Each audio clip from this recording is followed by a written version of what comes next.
107 years ago. You are now listening to The Red Dot. We have put together, I think, the most extensive and inclusive voter fraud organization in the history of American politics. You're a lying dog-faced Tony soldier. You said you were. There are known knowns. There are things we know we know. We also know there are known unknowns. That is to say, we know there are some things we do not know. But there are also unknown unknowns. The ones we don't know, we don't know. Get a hamster. Okay, you really want to do this thing? I'm going to need some PVC pipe. I'm going to need some hairspray, a lighter, and several different hamsters. Yeah, several different hamsters, huh? You got to be of different sizes. I'm not sure what size PVC pipe we got. Oh. Hey, look, Dingo. We actually got video with our podcast now. It's amazing. Isn't it? Well, coming in blind. This will start to be a new thing that we do from now on. We are in the next steps of our evolution here, guys. Next steps. It's fucking exciting. And if I don't sabotage our YouTube channel by not caring about copyright issues, we might be able to stay on YouTube. Does your microphone smell funny? No, it does not. But you actually lick your microphone thing. Yeah, you see, now people get to see what I see on a constant basis. I don't know why we bought it. It doesn't taste very good at all. Well, yeah. October, Dingo. It's been a good October, man. We've been having fun, by the way, before we even get into anything about on streaming our videos. We now found out that we have to get permission to show these videos. Okay, look, we knew this. No. You have to deny, Dingo. Deny. We knew we had to get permission, but we thought that if you broke up the videos into enough pieces, you could get away with it. But yeah. No, it turns out that is completely false information. It's fake news. And we got a YouTube content strike. Yes, we got two. We got one. Now. We have one for medical misinformation, and now we have one for fucking what's it called? When you use other people's stuff. Copyright infringement. Yeah, copyright infringement. We're just rebels, Dingo. To be fair, we did have permission for one of those. Yeah. So we hit them up, but yeah, the movie thing was dumb. Whatever. They're just taking away my rights as an American citizen, Dingo. That's what they're doing. And your movies. And your YouTube channel.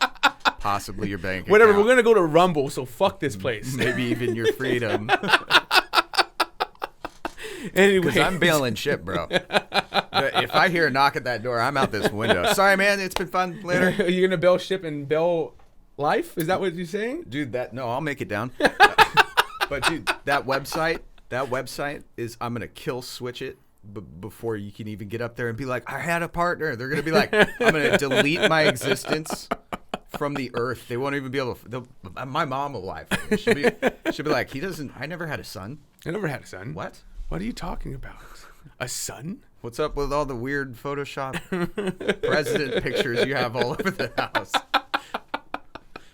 Well, I had to replace, the vacant spot my would-be son was in with something.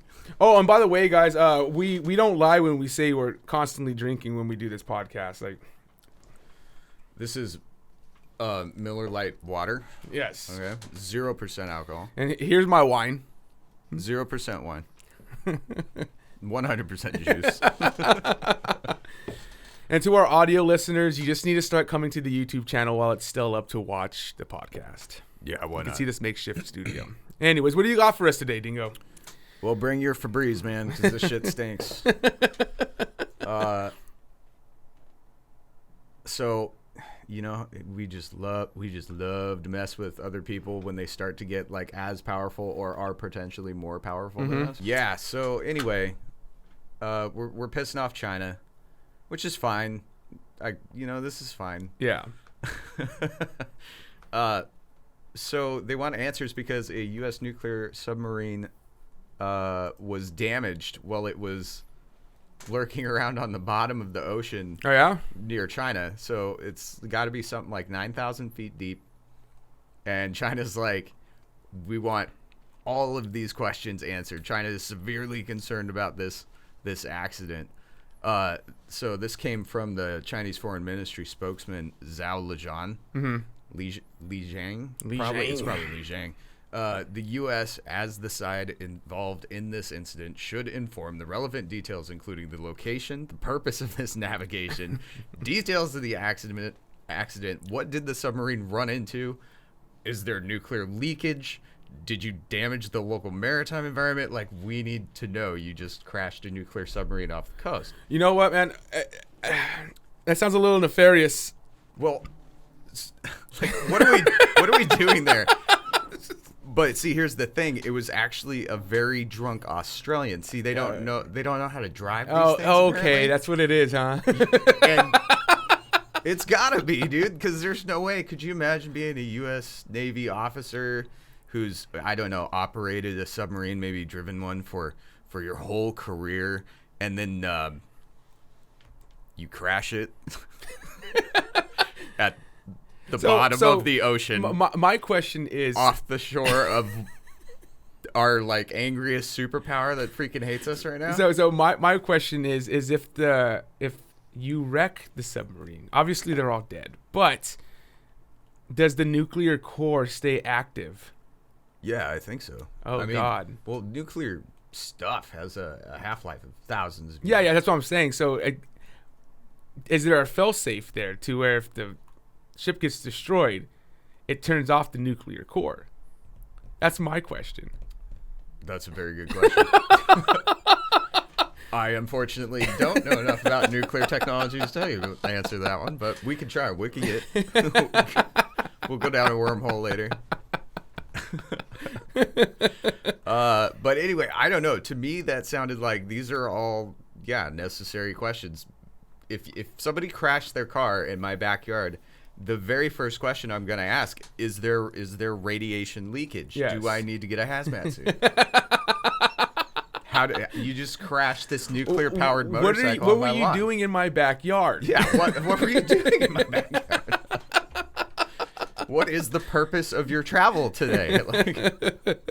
And so I'm taking it China's kind of mad. But I mean, with how deep they are in that particularly polluted part of the world, Yeah. I mean, that's more like, a scuba diver coming out of your septic tank. Whoa. Were you down there the whole time? So you were telling me earlier that it's secret information on how deep our submarines can go, right? Yeah, I tried to. So I don't know. I was just high one day, Yeah. and I was like, how deep can a submarine go? And I looked it up, and it's classified information because not everybody can make a submarine that's strong enough to go as deep as each other. Okay. So it's like, So what I'm saying is we gave Australia our nuclear submarines, and they don't know how to drive them. Well, yes, they don't have, but we now know that it can go to the depths of the ocean floor in that part of China. Yeah, it's about 9,000 feet. So we know now that our submarines can go down about 9,000 feet. And what's interesting about that, if I'm remembering the article that I read correctly, Uh-huh. the known depth that they could go was less than that.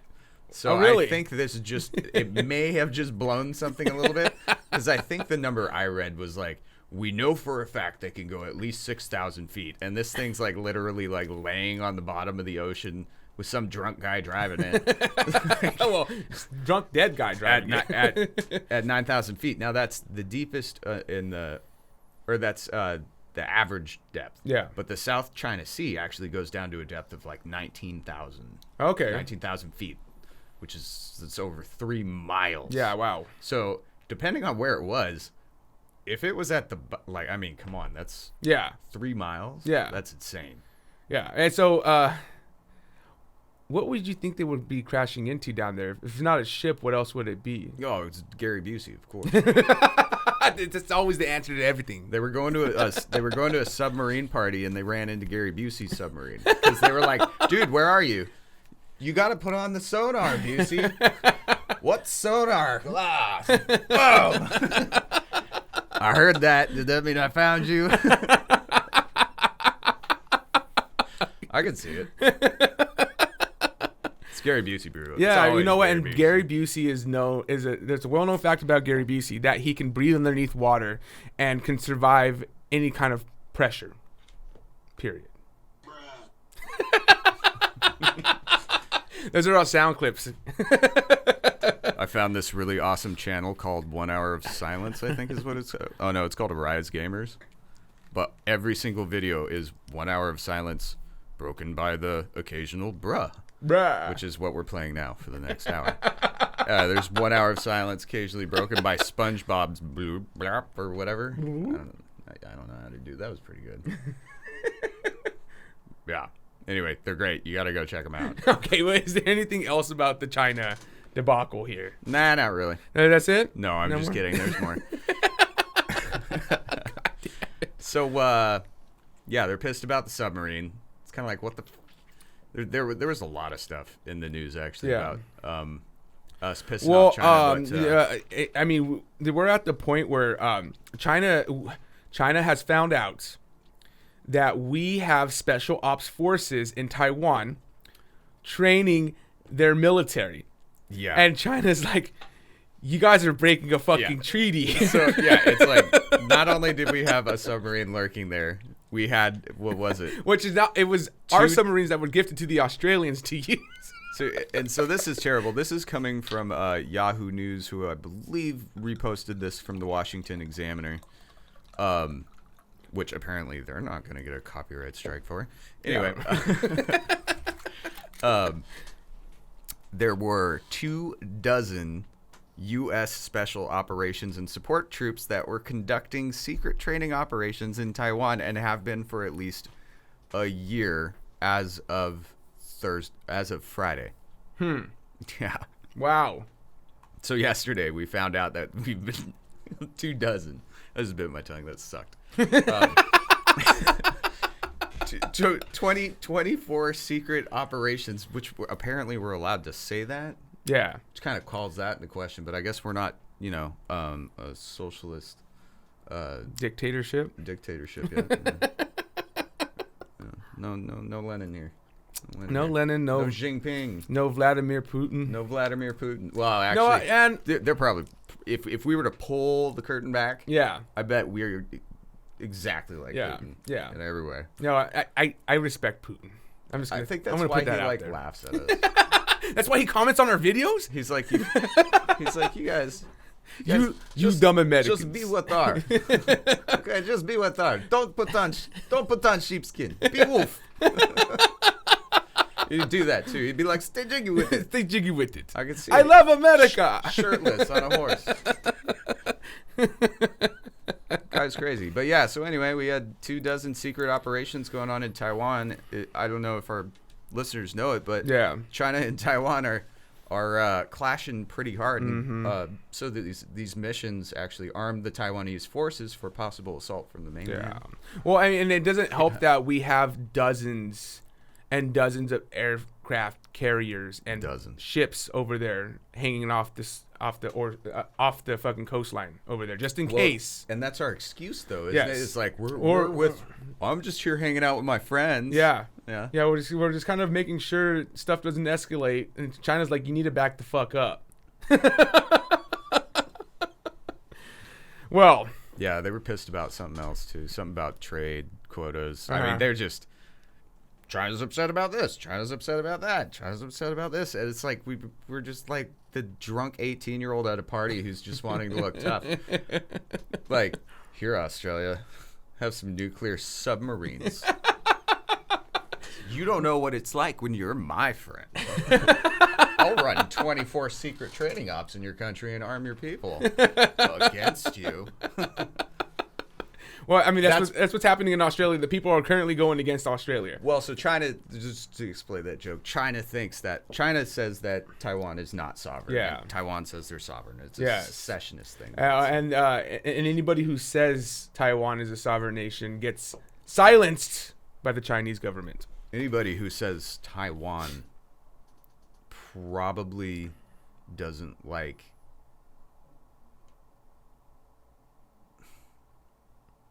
Well, so John Cena. No, where was I going with that? So here's the. You know about the secessionist movement up in Canada, right? No, I do not. Oh, No, I don't. in Quebec? Mm-mm. Okay, so Quebec wants to be part of France. Oh, okay. Good. God damn it! I Yes. forgot you had that play. Yeah, so same thing. There's a secessionist movement up there, Yeah. and when you go there, they're very like, we are French. Well, We are yeah. not Canadian. Everybody speaks French in Quebec. They're French Canadians. Yeah, and you're lucky if one of them will speak English to Yeah. you, because most of them will just look down on you and be like, "Oh, you monolinguistic, stupid, Yeah. American, like We speak English in or America. Canadian, like whatever." That's what they did to me. But I imagine it's probably the same thing in Taiwan, where you have the Chinese majority who's like, guys, chill. Okay, you're part of China. And they're like, but no, we're part of our own country. That secession between both sides is probably very similar. Yeah. I wonder if there's like a language thing where like Taiwanese refuse to speak Chinese. Well, I mean, I'm here to visit my grandma, Well- and nobody will sell you groceries. well, but it's almost the same dialect in a sense, isn't it? Like it's just like it's said in a different tone. I thought that's what it is. I'm not sure how the different dialects work, but because I know they are different. I know in like Mandarin is different than traditional like Chinese or whatever is, and it's all about the way you tone your sound. As opposed to the words themselves. Yeah, or the way you join words together. Oh, so an accent? Yeah, in the sense that the accents are. Oh, see, yeah. I always thought that they were completely differing languages. How is it in Japan? No, What do but- they call it? District languages? Or? Maybe. I don't know.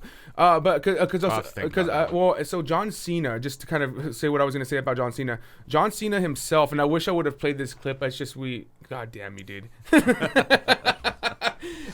He said something about Taiwan being a sovereign nation, right? And he has his movies, and I guess our cinema is like really big in China. Like they do more box office hits there than we do here on our movies. What are you looking for? Huh? What are you looking for? I'm not looking for it. God damn it. But so John Cena then later came out and said that he, in Mandarin, he put out a video on, I think, TikTok or whatever, and apologized to China for saying that Taiwan was a sovereign nation. And for even thinking they got about that it. upset about it? Oh yeah, because Holy shit. well, all of his stuff's over there. Like the wrestling community is really big over there. Our cinema's really big over there. Like if you want to sell a movie and if it didn't do really good over here, it's going to do really well over there. True. Yeah, but True. And I've heard that the money that our movies from Hollywood make abroad is yeah, like 3 Yeah. times what it makes here. yeah, and that's why they have their hands so heavily in our cinema now. They get to call shots. Like Disney had to change the Huns, because it was the Huns who were attacking in Mulan. They changed the fuck history book for it. Like they can't say Huns anymore in Mulan. Yeah, they had to change it to a different to a different entity that was Like- attacking China. Oh, but not the... So would they like turn them into bears or... No, just a different name. Bears attack. The Black Hand kind of thing? Like Yeah. they had to make them a cult? Yeah, so they As opposed to like an actual regional tribe? Yeah. So instead of calling them the Huns, they called them the Black Hand. Is what they called them. Wow. And the reason they did that is because China didn't want to people to know that a un-Chinese civilization almost took over China, because Well, it's embarrassing. They should have gone with the Bears. That's a much better team name. Well, Who's going to name their team the Black Hand? welcome everyone. To what? We are the Red Dots. Huh? I'm Scrap, Oh, shit. Hey. and I'm here with my co-host Dingo. Thank you. Couldn't remember it. He's going to drive me nuts.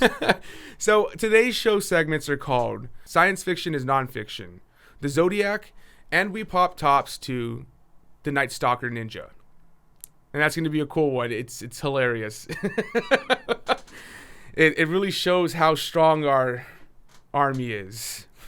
At least at the in Yurkin Airport.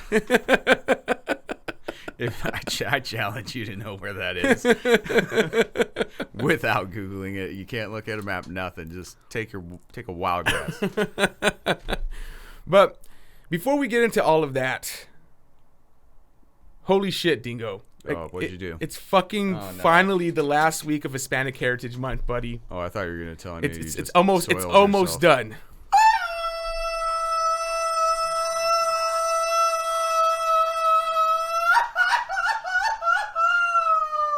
The fuck? Viva Mexico, cabrones! Oh man, that's so amazing. I wish I could grito like that. The only badge I came back from South America was Dingo the Gringo. If I could do that, I would have gotten some respect. That was incredible. It's horrible. That was amazing. And the end of Hispanic Heritage Month couldn't come any sooner, buddy. You do one. Do one. Try it. I'm not gonna do it. Come on. No, I'm not gonna do it. Come on, I'll do it no, if you do it. No, big no. No, and I'm glad it's coming to an end because I'm starting to run out of material. So let's kind of recap here. So the first week we talked about how the Hispanic culture borrowed the rich culture of Nazi Germany and integrated the love of lager beer and the accordion. None of that was true, by the way. That's your opinion. That's what you said. In week 2, we explained the reason the Hispanic culture shaped the maize bread into circles, and if you've listened to that episode, you would know that it was an otherworldly explanation. Tortillas. Week 3, we explained the fashion, and just like the king himself stole music. Sorry, man, I just shouldn't have. Tortillas. And just like the king himself stole blues music from the black community, we stole the fashion of jazz and hip hop. I didn't steal shit. No, the Hispanic community, I should have said. Oh, you Yes. you implied it was me, the king. that Dingo, stole your something. skin is so brown, I can't tell that you're Irish.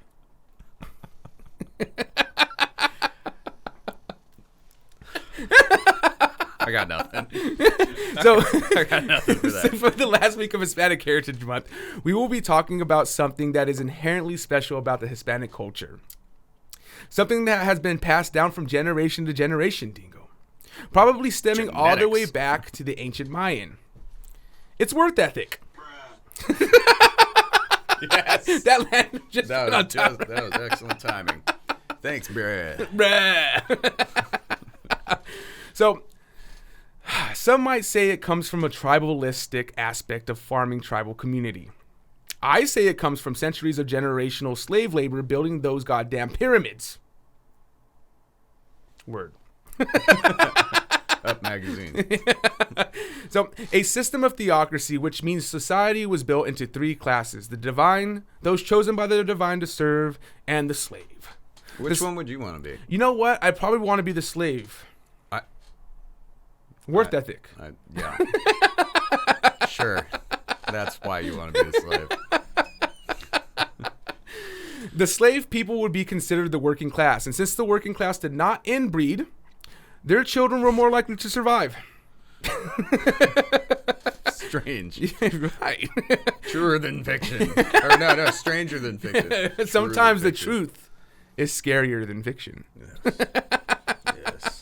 Tortillas. So since their children were more likely to survive, that means their numbers grew greater than the divine and the serving class. Which means when famine hit, on top of pestilence, the divine and the serving class died off, leaving the working class to survive and build immunity. All by their lonesomes. But since the surviving class had no knowledge and education, they just started working to survive because that's all they knew how to do, which is slaving away for 8 to 12 hours a day, 6 days a week, working the fields, irrigation, Tissue livestock, boxes, and the push pops, the Flintstone ones. and soil cultivation. Dirt. Yeah. It's name stuff, bro. I'm totally down with it. Can, mouse, oxygen. The idea of cheese. Not There we cheese go. itself, though. The concept. Why is that still going? Thank you. just perfect again. You right? Right. Well, so work ethic is passed down almost genetically to every generation of the Hispanic culture, and that's this week's fun fact. I'm so confused. I thought we were naming stuff. What? Huh? Moving on, Dingo. So, since it's October, we're going to keep it spooky still, all right? And we're going to come in with this segment. Why have Called- you summoned me? It's I called, don't like it here. Your podcast sucks. yes, indeed. Yes, indeed. The segment's called Science Fiction is Nonfiction. And what I mean by this... I'm proof of that. Since the pandemic began up to the inauguration of President Biden, we were sitting in what I will call the uncanny line of science fiction. The fat uncanny line. Yes. We are straddling the line of reality and what the greats like Orwell, Herbert, Wells, and Dick could only dream of. Great dick. Richard. The great dick. There's a joke there somewhere. Once the pandemic started, no one could deny the uncanny feeling of the Orwellian overtone the states were taking to curb the invisible threat. If I remember right, it was 2 weeks to flatten the curve. What? Why would anyone want to flatten curves? This makes zero sense. Fake news. Yeah. You don't flatten curves. Oh, you it's because enjoy them. yes, women's bodies everywhere. No, I thought we were talking about driving. Oh, Driving these nuts. God damn it! And all I have to say is it's been a long 2 weeks. Yeah, I bet you're having a dry spell, bro. Bruh. Hey, nobody needs to know about that, Dingo. Do it. Now's the time. Don't be afraid. You can be a comedian too. They didn't do the timing right. My computer can't be a good comedian. So, sometime after the inauguration, the line we were drunkenly straddling broke, and we landed on the side of fiction. And if you don't believe me, Dingo, let's step back and look at the bigger picture. All right? It all comes back to tortillas. We come full circle here. We're gonna circle back. Circle back. Way back. Circle back. That's a big circle back. Is that a circle back within a circle back? Where's Jen Psaki at? Where is Jen Psaki at? She's probably Does she putting out even, lies. I haven't seen anything about her. In a little She's while. been being very careful about what she says lately. As in keeping her mouth shut completely. No. She hasn't been in the She's a news. redhead girl, dude. She's not gonna keep her mouth shut. Oh, that's right. She is kind of cute. No, yeah, Yeah. I do it. Really? Yeah. Oh. She's all yours. The purpose of science fiction is to warn of the possibilities that our future will become. The choices we make in the present will always have consequences. Whether the consequences is good or bad is up to interpretation. Nice. Yeah. I like the way you did that. You know that thing at the end there with interpretation? Bro, Bruh. your mind is just fucking blowing my mind. I'm getting a contact high right now, bro. Some double mind. That's a mind 69 in because your mind's blowing mine. Bruh. Do you want me to put it on the SpongeBob one? No, just leave it. God damn it, Digo. put it on the No, SpongeBob if one. you're going to put it on anything, you should put it on the Taco Bell one. How about the occasional fart broken up with extra reverb? No, just keep it on the...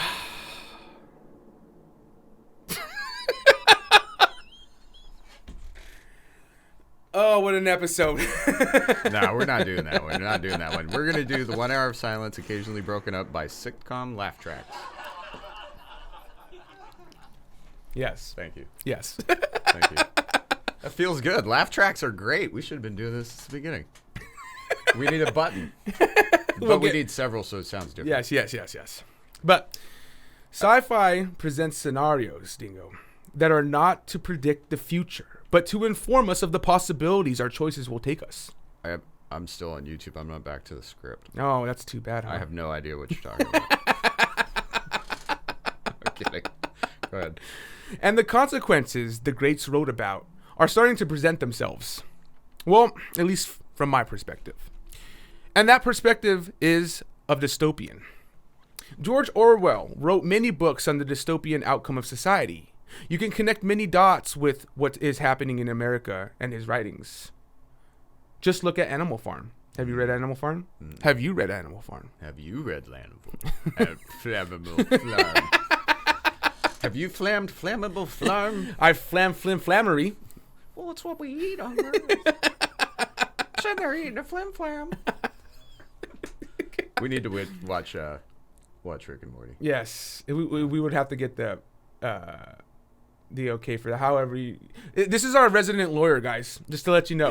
Yeah. What's up? 7 years of university, none of it for law. It's great. But you have an education, Dingo, and that's all that matters. Well, bits and pieces of 7 different educations. I got the 101 on. Like, you go down the board. 101? 101 what? I've done them all. Did I get past that? No, I didn't know what to do. So, Animal Farm was a fable to reflect the events leading up to the Russian Revolution of 1917, but it still holds true today. It's my beer. It's my cup.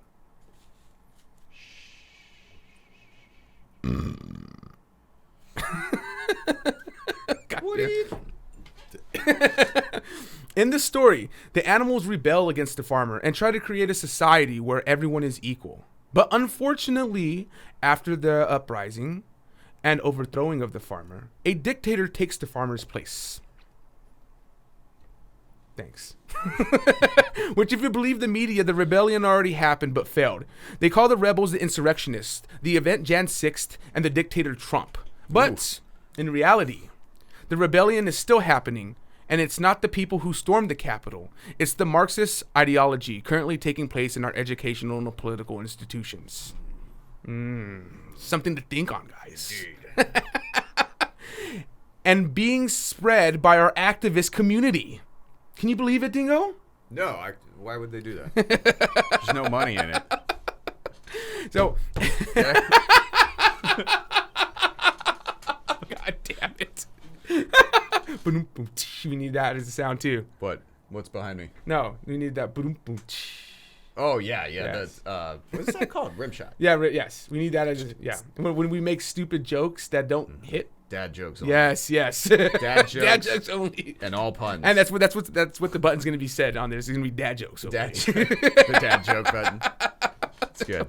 It's good. I like it. So I mean, all you have to really do. Oh wow.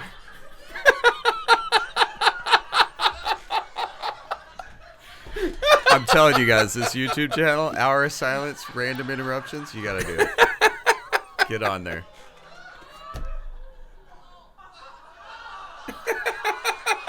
Wow, it's long. Thank you. Yeah, I know. Thank you.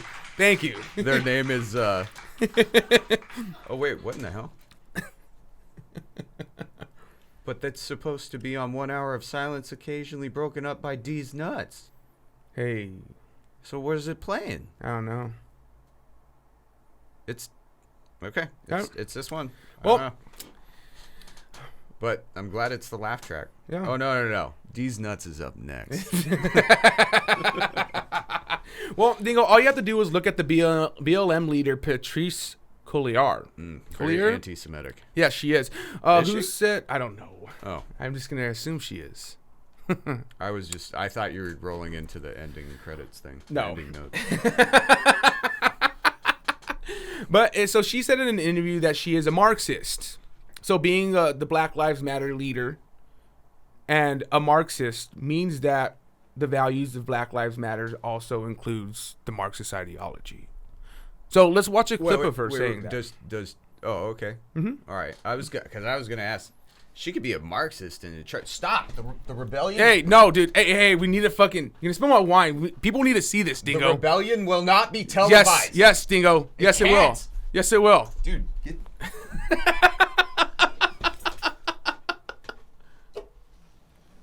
take your beer. So y'all asked, and I am ready to answer. Just televise the rebellion, man. Let's get into it. Hey everybody, my name is Patrice Colors. I am the co-founder of Black Lives Matter. I'm also the executive director of the Black Lives Matter Global directly Network. up her And welcome to my YouTube channel. We're going to talk about something that I have been accused of. Please do. Over the last several months. What's on your forehead? It's been intense at times. It's been hilarious at times. But I feel like I need to set the record straight. Am I a Marxist? I've seen a lot of y'all's comments. In fact, I got them right here. Oh, Do not you? fall for their trick. They're pushing a communist agenda. I'm sorry, this is really funny. So despicable how Marxists have infiltrated the civil rights movement and turned it into a monster. She is trying to burn the whole system down. You are. Admitted trained Marxists and Black Lives Matter co-founder Patrice Colors sends strongly worded letter to Joe Biden and Kamala Harris, demanding they bow to their Black liberation domestic terror agenda. We warned you this was coming, and now it's here. Patrice Colors is a Marxist. All right. Colors. I mean, That's how you say her name. Let's just talk about it. Colors. Am I a Marxist? I'm a lot of things. I do believe in Marxism. It's a philosophy that I learned really early on in my organizing career. We were taught to learn about the systems that were criticizing capitalism. We were taught to understand why there were philosophies that were criticizing capitalism. I'm working on making sure that people don't suffer. I'm working to make sure people don't go hungry. And these comments that I've received have been incredibly hurtful. It means that so many people who have listened to people like me inside Black Lives Matter and across other social justice organizations aren't really taking our work very seriously. But I do believe that we can get to a place where there's a socioeconomic system that doesn't oppress some groups of people and only uplifts a few. We can't allow for fear to dictate how we understand what's possible. You want to know a funny fact? Yes, please tell me. Everybody called Dr. Martin Luther King a communist. That was the terrible word he was called forever up until he was assassinated. And now, People love him. everybody loves Dr. Martin Luther King. Nobody talks about his work as being work that was terrible or bad. And so our movement, at the core of it, we believe in the liberation of every single human being. What structure will get us there? Not our current one. We can see Okay. that right now because of COVID-19. Who's being impacted the most by COVID-19? The poor. Who's being impacted the most by proletariat. COVID-19? Black folks, Latinx folks. Don't And you so bring my if we lived in a system that cared my for heritage everybody, into it. COVID-19 wouldn't be as big of an issue. We could just look at countries overseas who are dealing with it completely differently because they actually value human What lives. care That's what am our I movement getting believes in. that We you're believe not? in the valuing of human lives. Damn. I was told Should I to make a stay video about home that? both times. I I got don't zero know care. if it's worth us Yeah. talking about communism because it just has such a bad rap. Is Issaquah systemically Well, because racist it's against the Irish? failed every time. That's why it has a bad But rap. so has capitalism. Absolutely. Because Quit the US it. is No, so it good has at not. propaganda Capitalism is keeping and, this like, fucking country afloat. It has When sold did the idea of capitalism American dream, fail? and that's Yeah. tied into capitalism and Well, wealth. maybe should the it's stock market much crash? harder to sell. Maybe. Or maybe they're saying that it's communism, failed because given it's that not so much of the protecting. experiment has But failed it came around the back, world. and democracy All right, stayed. y'all. So I am pretty done. Yeah, I think we could- Yeah, we're done with this. So we I got to stopped wrap it up. listening to So her when she everyone- said that capitalism failed Yeah. because. Well, hold on. Well, let's do a quick Google search on this. Hold on. All right. Example. What the fuck? This is so, I love this. I hate it so much, Dingo. I hate it so much. He doesn't hate you guys. He loves it. All right. Example of capitalism collapse. It's being predicted is happening right now. Has a capitalist society ever collapsed? Oh, great. I mean Rome, because Rome was a capitalistic society, but it collapsed because of outside sources. It collapsed because the Germanic tribes came in and toppled it. That's the reason Rome collapsed. But Rome still survived after that. I don't know. Anyway, what is it saying, Dingo? Nothing. that it hasn't. Yeah. That we are Yeah. literally one of the first societies that can completely live off of purchasing our necessities. Yes. Like, we don't have to make anything. We can buy it from someone else. Yes. But that's also That's never happened before, but if anything, the fact that we have become did collapse, China would collapse too. Yes, but since we became so okay with not building it ourselves, we have hindered ourselves. Damn this mouse to the seventh circle of hell. We have hindered ourselves, you know. Because is that we now don't know how to make the shit that we need, or we don't have the resources to do it. Well, we do have people here who know how to make the stuff. Yeah, but the resources, but we might be one of the only societies on the planet that can, for the general populace, purchase everything we need. But most countries are intertwined in globalism. Yeah.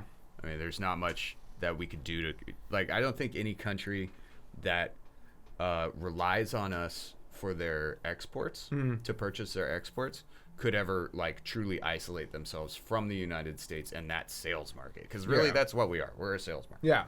We are consumer whores, and how? Right? Yeah, I mean, I buy name brand. I buy expensive shit because I like to buy expensive shit. Oh, I shop smart. Yes. S-Mart. This is my boomstick!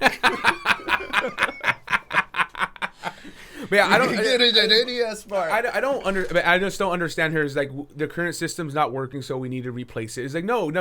You just don't like.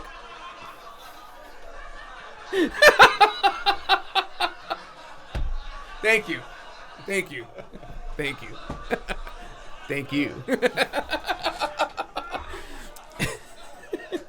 But so it's not a sinking ship. No, it's not.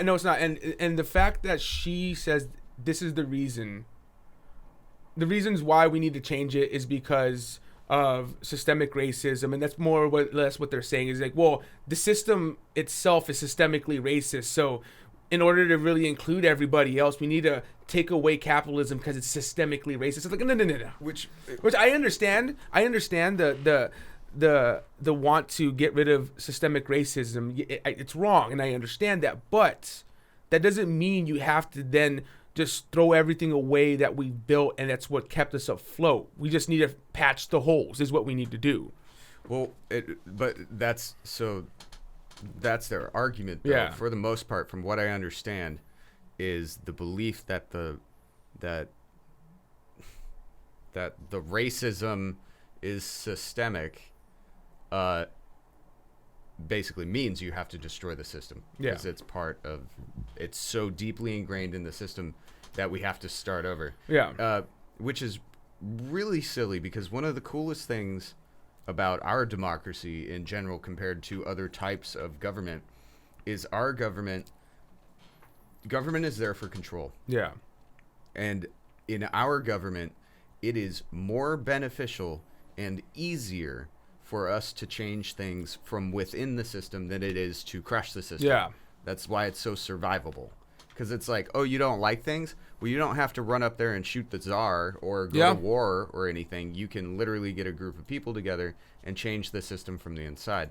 But what's scary is we're not hearing the PAC thing anymore where they want to change something. What we're hearing is people wanting to get rid of the system or do things to undermine the system to the point where you can get rid of the system. Yeah.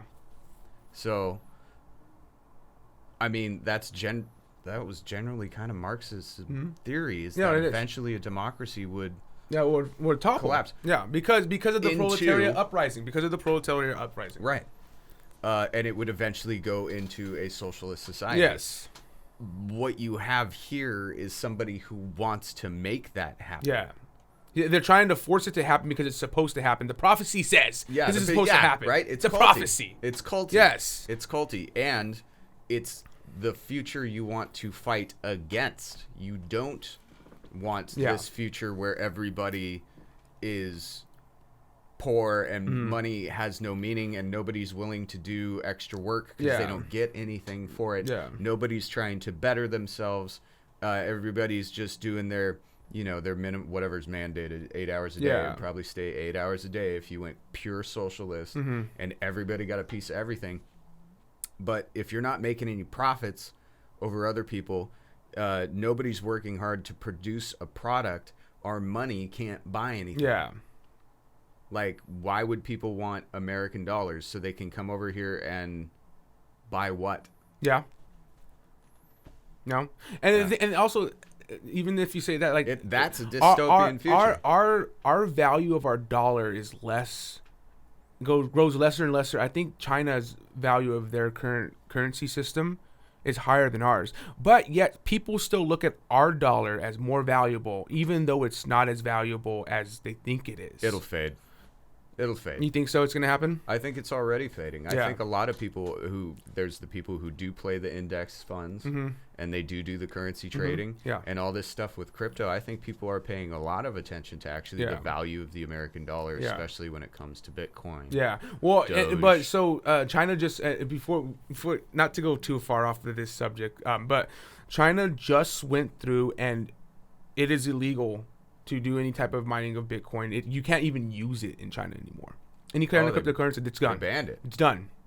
It's Wow. done. So then that Why? because they don't want something going against their own currency. Oh, yeah, Something that 'cause it they was- can't control. They can't control it. You know. Yeah, right. That's why they call it a cryptocurrency. And then now since China's done it and they've made the bold move, when is it going to happen here, or is it even going to happen here? Because I know our government doesn't like it. They're just like, hey, we have no way to control this. But so their move is now that they're going to make a cryptocurrency that is a United States branded cryptocurrency that then we'll start mining. Interesting. Yeah. But whether that happens or not, I don't know. I don't know how. I don't know the logistics of it to try and expand on it. Maybe we might do an episode on that. Yeah, we should do some Yeah. research on that because if the biggest country in the world with how many billions of people Yeah. live in China decides Yeah. to make a cryptocurrency and you don't hop on Yeah. something 1/3 of the world. I'm sure that's what they're moving that'd to be do. dumb. Oh yeah. We should absolutely go down Yes. that. You're right. Yeah. Good But- call. I didn't even hear about that. Yeah. To continue on with the subject, the toppling of the current structure and replacing it with a new structure that bases its values on fairness and equality is exactly what the animals try to do in Animal Farm.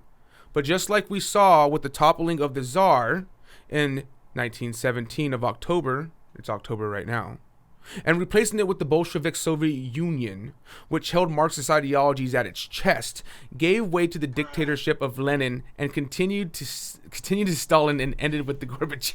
That fucking goddamn thing, dude. It's always on point. It's always on point, dude.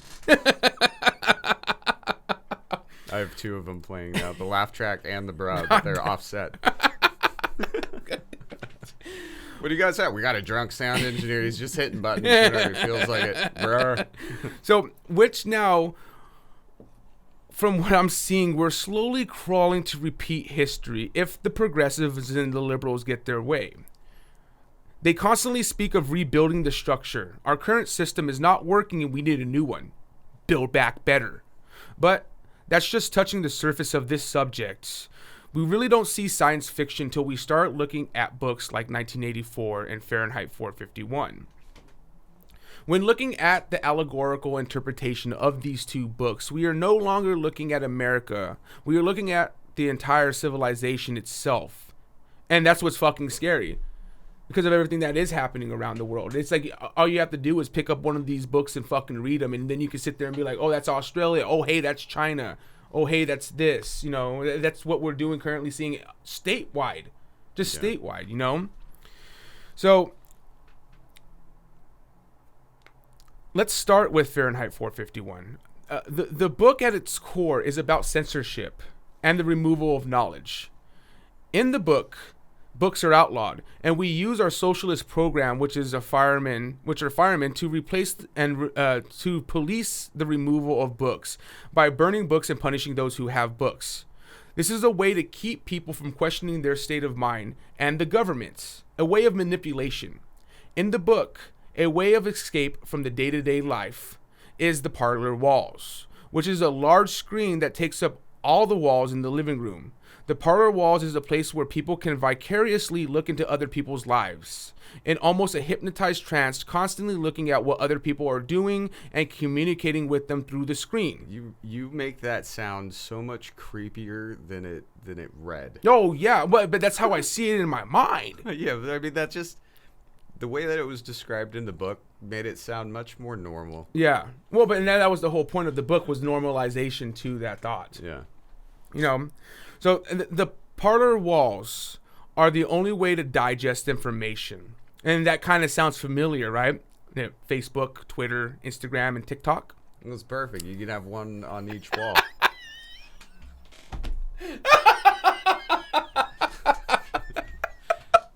Did you forget one? Do you need a Pentagon room? No, I need CNN on one wall. Oh God, no you don't. No you don't. You know, so I mean, ESPN maybe. Everybody's stuck on their phone. You know, everyone uses their phone to communicate, and that's basically what the phone is the representation of the parlor wall. It is kind of that way. Yeah. The communication happens through these apps, and most people only get their information through these apps on their phone, and these apps have taken upon themselves to censor out the information that goes against their agenda, and only feeding you information that they think is suitable. In the book, government uses the parlor walls to control society. It normalizes submissiveness and how to think different, and people who think differently are considered unnormal. And bro. And it has to be re-educated, you know, which is happening right now. In the United States, if you question the election or vaccines, you get hit with the misinformation strike, like we did. Yeah. If you talk about things that tech companies think are harmful, you get threatened with the ban from their service, which is a way of self-censorship. It's not illegal if you personally waive your First Amendment right. In other countries like Australia, on social media, if you speak out about government overreach, question mandates, and question the effectiveness of the vaccine, you get paid a visit by your local authorities and questioned about your social media posts. Yeah, and Yes. I'm surprised you found those two videos. I looked for them a while ago, but yeah, incitement. Oh yeah, no, dude. And so when I was looking for them, a lot of the places that that I was going to try and find them, they like on YouTube, everything's been taken off on not YouTube, but everything's been taken off on Twitter. Like if you type it in, originals. Oh yeah, they're all gone. Instagram's taking them off. It's like, okay, what are you guys doing here? You know, this one, they're both journalists, aren't they? Aren't they both journalists? You know, I don't know. I didn't Alright. go Is there a reason why to. you're Oh recording God, me? what's going on here? Yes, for my protection. Okay, sorry, we're still new to this, guys. Everything's staying in too. I'm not editing the fuck out of this at all. But That'll teach it. All right. Is there a reason why you're recording me today? Yes, for my protection. You think I'm going to assault you or something? Yes. No. So I don't understand why you're here, and I haven't even spoken to you, and you think I'm going to do something to you? well, we have seen a lot of police violence in recent times towards the public, and there is a growing there's a growing mistrust. As you can understand. We don't have to worry about that. Yeah. I'm not here to do anything like that. All right. Yeah. Cool. We're here to have Why a are chat you to there? you because we have instructions that you've been posting some things on social media. Oh God. That you So got a protest on Tuesday. There's no protest on Tuesday. There isn't. Okay, See how that's she did fine. that? But what I'm here is to protest on remind Tuesday. you Just like to what? ensure that you need to stay at home in relation to COVID and stay-at-home orders. And if there is or is not a protest on Tuesday, regardless, you still can't leave and go to a protest of any sort. I understand. Well, they cut off the other. Yeah, I know. But that's the only one I could find. Wow. It's just the thing. It's they were just really hard to find these videos, dude. I had They to totally, fucking like scrubbed I had half to of that dig. video. Wow. I had to dig, dude. All film as well, so like I said, it's still on camera, yeah, just recording our conversation. So I'll just let you know, just because it's my camera that's going, so I'm Sergeant Hawthorne Yep. from Northwest Net OSG. As you're recording, we're recording as well. Everything's being done visually and also audio on the body worn camera. No worries. What's your name? Baker. Thanks. Baker. Salmon, mate. S-A-L-M-O-N. Mate, what we're here for is obviously just in relation to the recent protests that are popping up and whatnot, and actually Okay. just here to do welfare checks and whatnot. You're planning on going in? I didn't know there's anything on. No? No. Any planned protests that you may know of? Not as far as I know. Oh, it's a complete surprise when the cops here. I'm like, what for? Yeah, No stress, man. just a friendly chat, that's all. So are you aware of any planned protests or events No. that are coming up, Jeff? Nope. No? Okay. Are you aware of any communication circling around between people about the planned any protests coming up? No. No? Do you use any platform at all or to communicate? No. Have you gone to any protests in the past? No. Yeah. Yeah. You haven't? You guys wouldn't be here otherwise. Yeah. Alright. I'd like to know how you got this address, actually. Okay. Anything else you like to tell us that might help ensure the public safety? Nah, it's all good. As long as you guys aren't running around shooting people with rubber bullets like down in Victoria, we're all good. That's also another reason why, like, a bit concerned with what's happening down in Victoria, that it doesn't then escalate and come up. Yeah, of course. So, Yeah. you know, just making sure your safety, our safety, everyone else's Yeah, safety. So, all good. you've got nothing, you're happy. But again, No, I'm good. I'm good. know about any Bye, guys. protests? Have a good night. See you Take later. care. Bye bye. Wow. Wow. Cool. Can't wait for that. Yeah. Are you aware of any Trump rallies? Are you aware of Donald Trump? What about other Trump rallies? What about? Do you plan on attending a Trump rally? What about potential Trump rallies? It's gonna be a witch burning. No, man, that's what scares me, dude. Is like if Australia, who's supposed to be a democracy like us, they are basically us. Don't touch my drink. But if they're willing to take that step that way, how much is our liberal side, in which we need the Democrats? I'm not going to say we don't need the Democrats. They're there to check our balances, right? But how far are they willing to go? Because they're talking about getting rid of the filibuster. You know, and far enough that they're trying to change the rules to do it. Yes. And you know, and like we've already talked about, the filibuster is just there so that way a party who was drunk with power can't make game-changing rules. It's there because the whole point of that structure is so that way everybody comes to an agreement for the American people, not just one side being like, no, this is what we want. And we're like, hey, no, it doesn't make sense for us over here. We need to come to a middle ground here. That's what the filibuster is there to do, to be able to bring everything to that middle ground so we can pass stuff that everybody's going to be okay with. It's a strategic tool. And Yeah. The game that they devised is very clever to run the government and make sure that like nobody can sway it too much from its original thing. That's why it's so hard to amend the original Constitution, because if you think about it, here's all these documents that you have, and you have a functioning country off of it. Yeah. You're going to have groups all the time that are like, no, let's do it this way. No, let's do it this way. And it's like, that's exactly what you're seeing right now. But a lot of people are like, oh, we should deviate. And it's like, no, we haven't deviated in, what, 250 years? Yeah. And so it's like, well, why? Why are you trying to deviate? Why are you trying to fix something that's not democracy? broke? Like, I would love to see if we were in a Marxist society, if we were in a Marxist society, if Marxism came true, and we were in a socialist society, I would love to see somebody change something in that society, such as accepting transgenders. Yeah, no, it wouldn't happen. Or if they started out in a socialist community with racism, that racism's never going away. You have established society as it is. Everybody is receiving the same things equally, and although you might see a little more empathy because people can maybe understand each other better because everybody's going through the same thing, you're still gonna have all of that shit that you just built on top of. It's almost impossible, to me, it's almost impossible to freaking get rid of it. So why would you want a government that is so static and strict when you have like this moldable government of democracy where we can change it from the inside super easy? Yeah. Well, and it's realistically, it's like I said earlier, like why fix something that's not broke? I mean, just because it has some dents in it doesn't mean it's not a fucking functioning thing. That for sure. But I mean, as far as like amending it being amendable, is huge. That's the only reason that these people are able to make this change, where they want it to move towards a socialist society, are because it's a democracy. Yes. Yeah. So it's just, it's totally like they can't see past their own hands. What it is, dude, is people who, because on paper, a socialist society sounds great. You know, you don't, if you can't work, you don't. If you can't work, then you can't work. It will take care of you.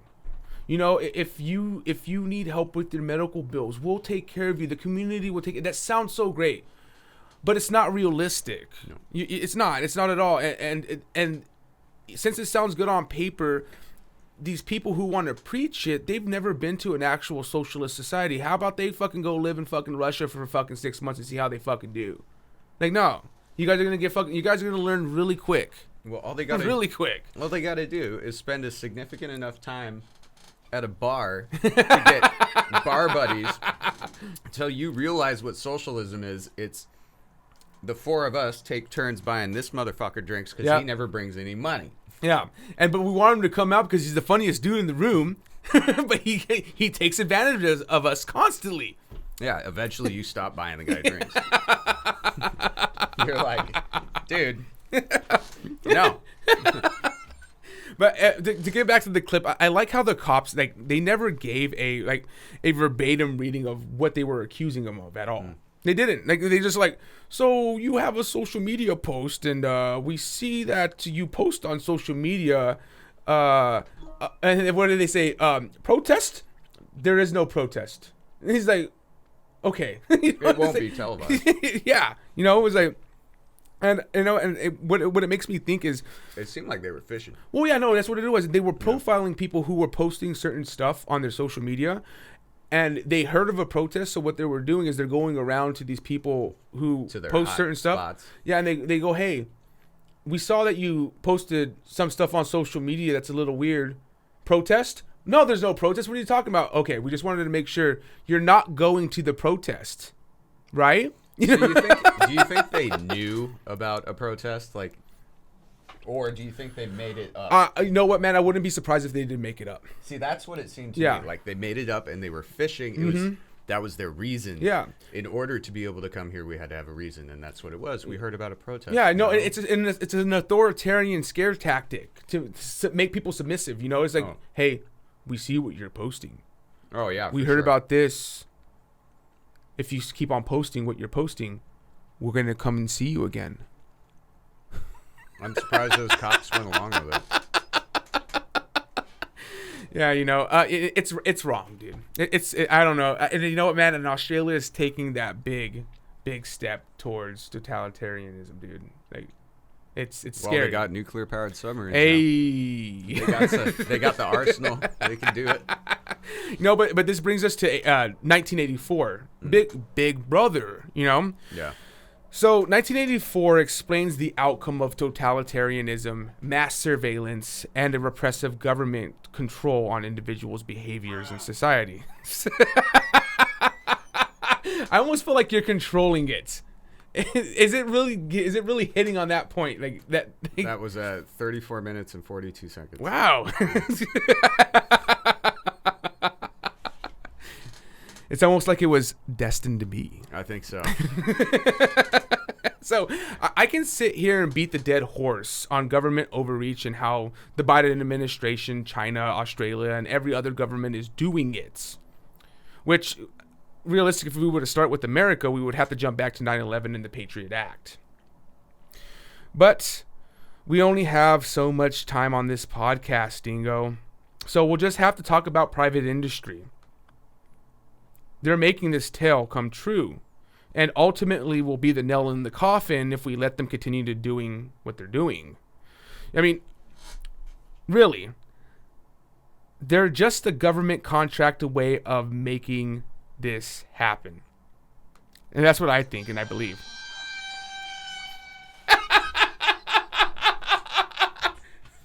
I can't believe that's from a cooking show. You believe that's from a cooking show? Like, it's crazy. So Dingo here is going to read an article about the college experience within the new normal.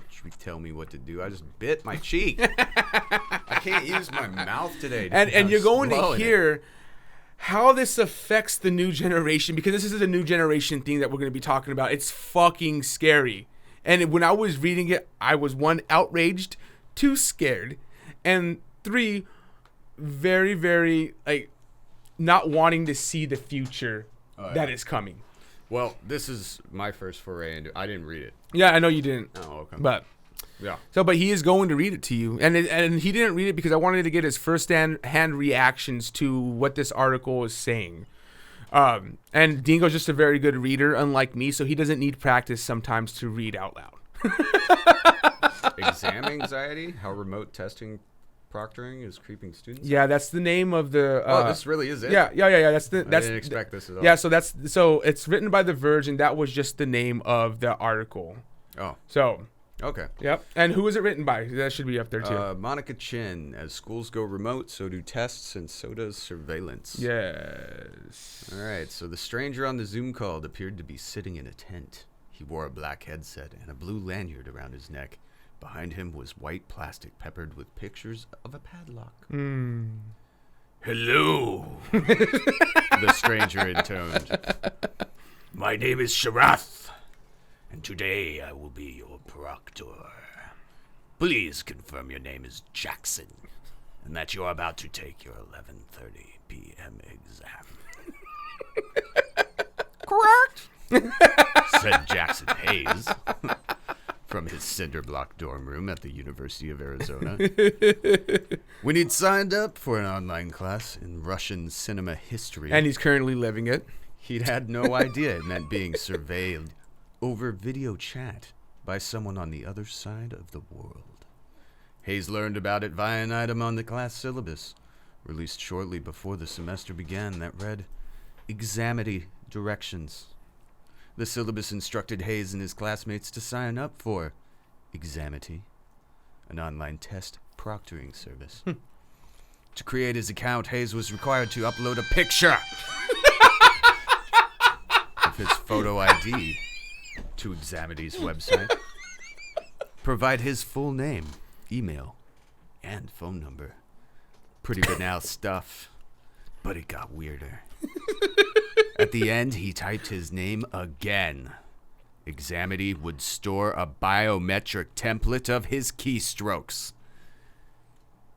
It feels so jury-rigged together, Hayes said. The website looked like it was built in 2008. Before you go on, I just kind of like how the proctor has to watch him. You can't see the proctor either, and he'll explain that. And it's kind of like the screens from 1984, because every time they're watching the screen's always watching them, because it's a two-way mirror in a sense, and that's what that proctor is somebody who you communicate through with the screens, like in 1984, and then they get to watch you. Wow. Yeah, dude. It's that's wow. Yeah. A month later, Hayes was preparing to take his first exam, with an examity proctor watching him over Zoom. Hayes didn't want to download Zoom. He'd heard about its laundry list of security concerns and potential meetings with pedophiles. But it was required to take his midterm. Sharath told Hayes to share his screen, and then to display both sides of his driver's license. I need to see your desk and workspace, the proctor said. Please rotate your webcam 360 degrees so I can see the area around you. Hayes complied. Please take a step back and show me the entire desk, the proctor instructed. Again, Hayes obeyed. Oh, yeah. That's a nice desk. Then he had to answer some security questions. Chrome thought one of the fields was for a credit card and autofill. So why do they have their programming encoded to look at credit cards? That's my thing, because it in there. Well, no. So maybe what it said program. So Chrome went through. I don't know what the trigger is on a website to make your computer think it's there for a credit card. Okay. I don't know how that works, but I imagine that it was probably something fucked up. Well, with the and website. and this is the thing that the person's also looking in on it, so now he knows. Oh yeah, because he could see the auto. Yes, because he can see everything on his computer. So now that person knows his credit card information, and if it's being recorded, which it is, they can then go through. They now have it. Yeah. Why the fuck did that show up? God damn it, Soprano Dingo. Hayes asked. First and last name without space, said Sharath, unperturbed. Hayes quickly unselected the box, but his card's last 4 digits and expiration date had already been displayed. Finally, Hayes was instructed to grant the proctor remote access to his computer. Please open your system preferences and click on the lock icon. And why do they need access to his computer? That's the other question I have. As you're It sounds like he's about to get scammed. Yeah, no, but that's what it sounds like. But this is something that they have to comply with. Well, I would still have NCP cap open, and I'd still be net pinging this motherfucker, and I'd be hacking into his shit. Yeah, but I'm sure a college kid doesn't know how to do that. You know what? They probably do. They should. If they're white, they do. Because that's all. We're just a bunch of nerdy gamers that live at home with our moms. Dingo sleeps on my couch on a constant basis. Or we're homeless. Couch service. Where the fuck was I?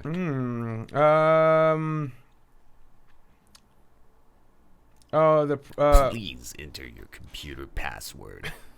Oh yeah, thank you. The proctor entered a password using Hayes' computer, and the test, taken online through Examity's portal, began. Sharath watched Hayes work, though his webcam was on the entire time. I was like, holy shit, this is not good. Hayes says, the pandemic has increased our reliance on video chat, but remote proctoring was on the rise long before the first incident of COVID-19. The University of Arizona is one of over 500 schools to use or have used Examity in some form. It's not the only webcam proctoring service out there. Other schools use similar live programs like ProctorU or WeProctorU, automated servers like ProctorTrack, or plagiarism or plagiarism detection algorithms like Turnitin. But while the novel coronavirus didn't start the trend, it did exacerbate it. Online proctoring has seen an explosion of business as schools around the world are forced to move their classes online. The CEO of a similar service called Proctorio. Proctorios. Sounds like a pizza place. Do you want the double salami on cheese? Anal Proctorios. Okay. Anyway, he predicted his service would increase its value 4 to 5 times this year. Ooh. Examity's proctors told me they've been inundated with new tests since the start of the outbreak, and the company's CEO, Jim Holm, confirmed that some employees have taken on additional hours. Additional hours? We are grateful for our employees and their flexibility in supporting our partners during this time. He adds. Examity is one of the fastest growing online proctoring services. Employees estimate that the company has around 10 proctors in 2014, but had several hundred by the end of 2015, and it now employs over 1,000. God damn it. We here at The Verge spoke to 3 Examity proctors and 1 former proctor for this story and granted them all anonymity to avoid retaliation from their employer. Why? To avoid retaliation from their employer.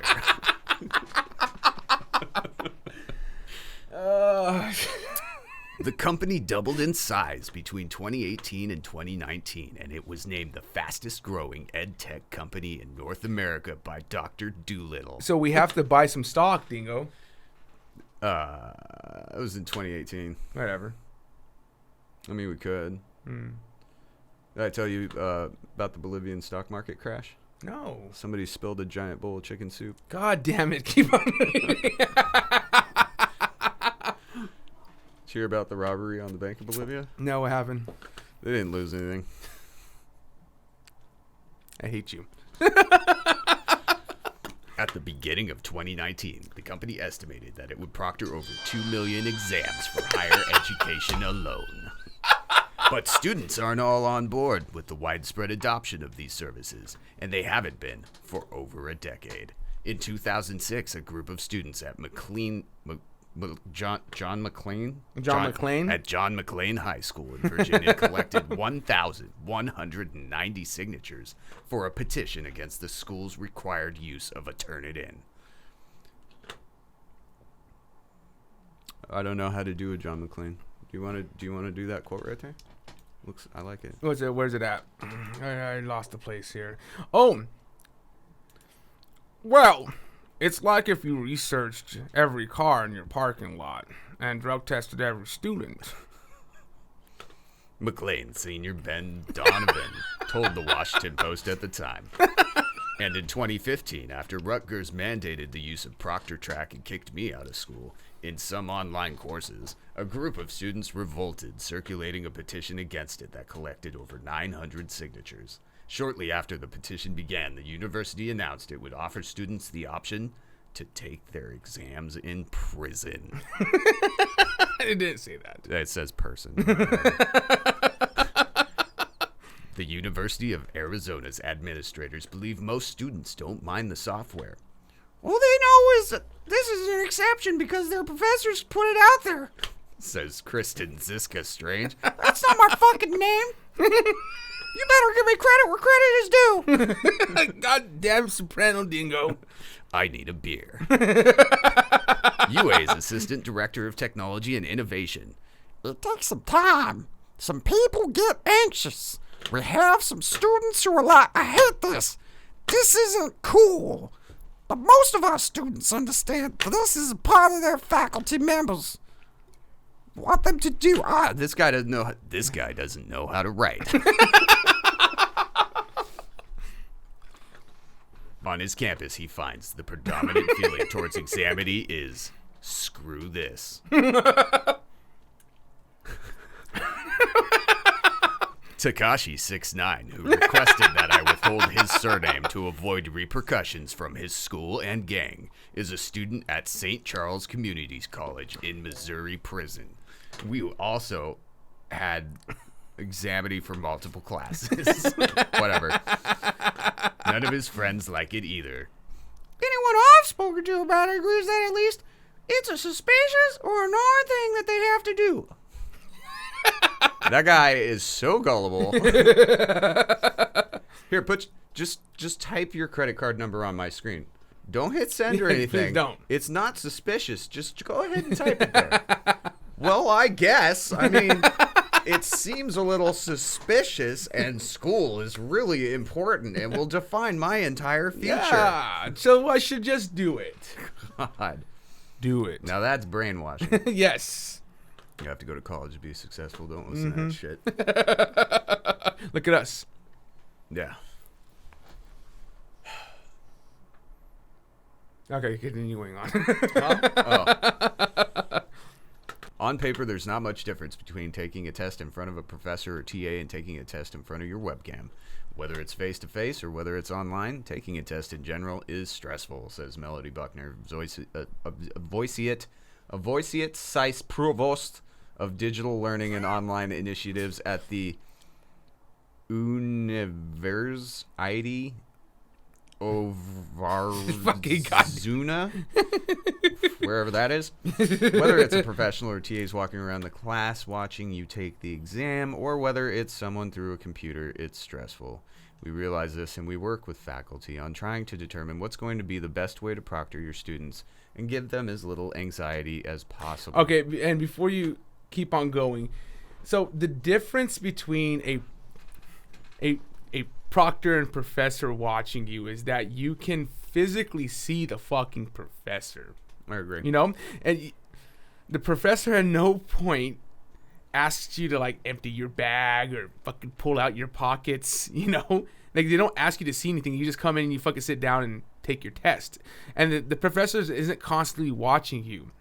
The proctor itself, they have access to your personal files on your computer because you gave them access now. See, that's just whack. You can't see the proctor at all, so you don't even know what he's doing, and you don't know who the fuck the proctor is. You know, he could be fucking masturbating. Yeah, he could, like that one politician. What was his name? Oh, no, it wasn't a politician. No. It was a CNN reporter. That's right. It was the... Tubin. Jeffrey Tubin. You know, and so... We popped tops to you, yes, buddy. We did. Yes, we did. I wonder if you ever heard that episode. But also, the proctor itself, he or she is a fucking stranger who just invaded your personal space by telling you they need to take a tour of your fucking room. Yeah, it's pretty gnarly. No, that's horrible. Like, who the fuck think that's okay? I understand, like, if you're trying to then, like, keep people from cheating. But there's a line, and that's crossed right there. Yeah, what in my room is so important about what's on my desk. How about you provide a space for students to take these tests if you want to keep on using it? You know, True. Yeah. But they're still going to make it easier for you to just do it this way. They're not going to make it easy to do it where your rights will be respected. They're going to make it easiest so that you'll choose the path of least resistance and you'll give them all of this information. Yeah. But students who have used Examity say it feels much weirder than proctoring with a professor or TA. Yeah, absolutely. Yep. That's what you were just saying. Yeah. They're being watched closer up by a stranger and in a place more private than a classroom. And speaking to me, students describe their experiences as everything from uncomfortable to intrusive to sketchy. Yes. It's basically like having someone standing over your shoulder staring at you while you're masturbating. Takashi69 says. That's not far from what the proctors are actually doing. Tusher. Good positioning, buddy. Tusher. Tusher. Should probably switch back to bro. Tusher, I think this is how you pronounce this guy's name. We'll just call him Tush. Tush, a former Examity proctor who worked for the company from 2014 to 2015, says we closely watch the face of the student to see if there is something suspicious, like suspicious eye movements, or if the student is trying to mumble something to somebody else outside the room. They monitor one student at a time. You don't have enough fucking people to do that. But anyway, if they think they're going to... Well, they're growing really fast, so they're going to get enough people to do it. That's just insane. One for every other person. That's crazy. They're making tons of money. But proctors also continuously scan student surroundings. If we see any kind of book, we send in the firemen. If I see somebody else there, we send in the policeman. There's a chance the student may copy. Tush says. Tush says. Each time a proctor sees a suspicious movement, they can raise a flag, and 3 people will kick down the child's door and arrest them. Examity looks forward to the video. God, dude. Examity's proctors certainly understand that students might find their product invasive. I feel some type of guilty, another proctor, Drew, who spelled his name wrong, tells me, and he believes most of his coworkers feel the same way. Dr. Hove has seen personal information and messages on student screens before, but he still enjoys the work and says he would never share anything he saw. We will all be careful, he says. No problem with that. The fuck? Yeah. I enjoy the work. Yeah. You kidding me? It's the closest I ever got to a teenage girl's bedroom.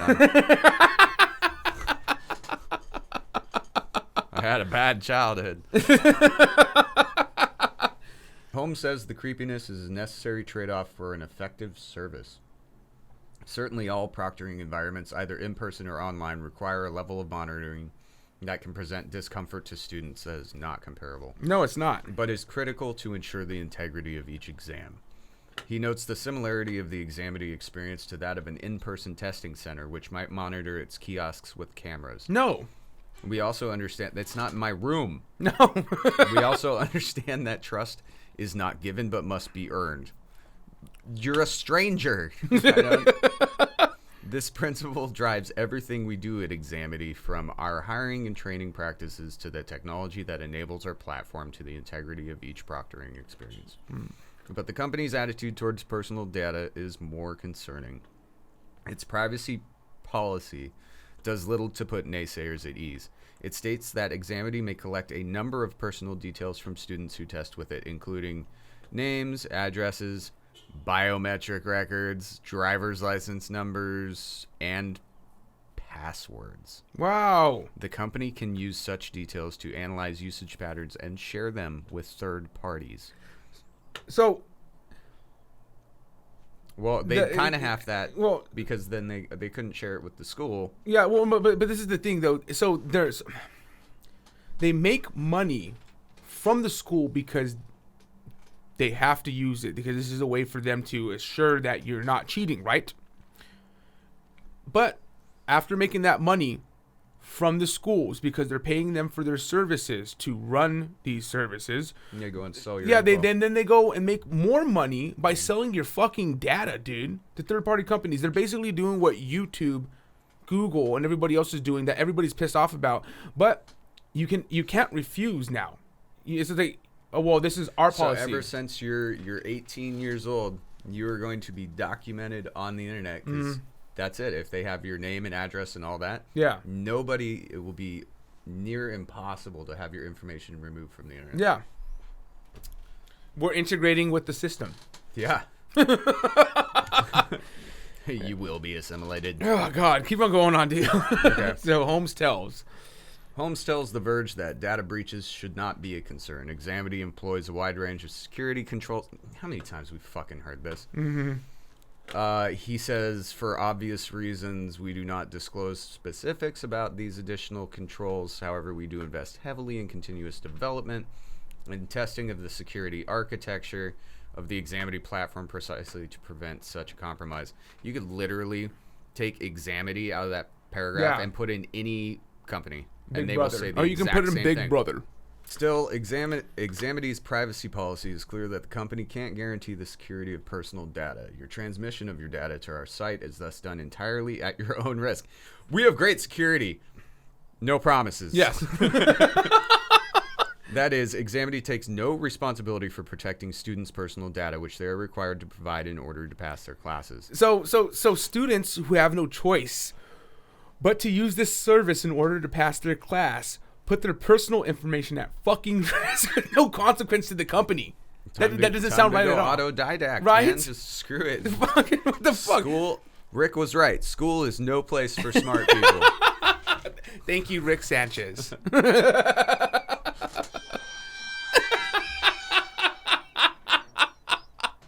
Fuck. We're almost done. Keep on going, dude. All right. Lee says Examity's process is rife with potential privacy nightmares.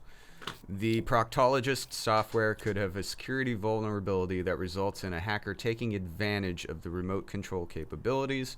The proctor could use their position of power to maliciously social engineer the student to allow them to install malware. That's totally true. Yeah. Or the proctoring platform could leak data, including student ID cards and other personal information, to identity thieves. Yeah. I mean, absolutely. Mm-hmm. It's easy to see the argument for services like Examity at a time when over 6 million U.S. students are enrolled in online college courses. I spoke to several students who appreciate the ability to take tests at home due to their distance from campus, familial responsibilities, or other circumstances that make online classes attractive in the first place. And that doesn't seem to be Examity's primary mission, to open up online courses to students who couldn't take them otherwise. Online education has the potential to dramatically expand access and respond to the needs of a digitally connected generation of students. Home tells The Verge, our work has always been about validating and the learning experience to ensure the quality of the degrees, certifications, and credentials that our partners provide. To use Examity, students are required to have a computer with a working webcam, a stable internet connection, no shit, and a private room,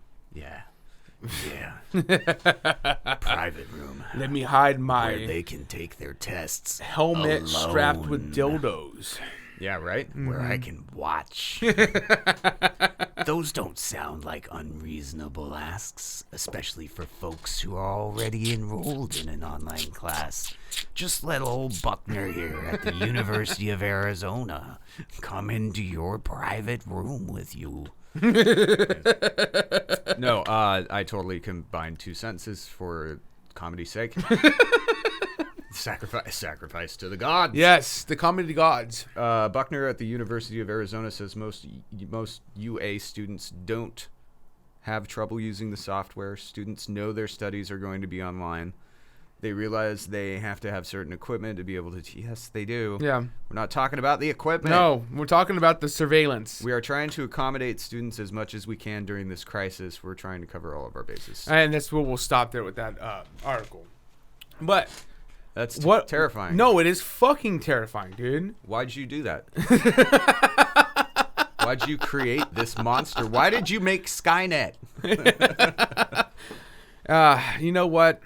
And this is just the thing, man, is the pandemic really kickstarted this because it was already happening. Like, if you look at our games, right?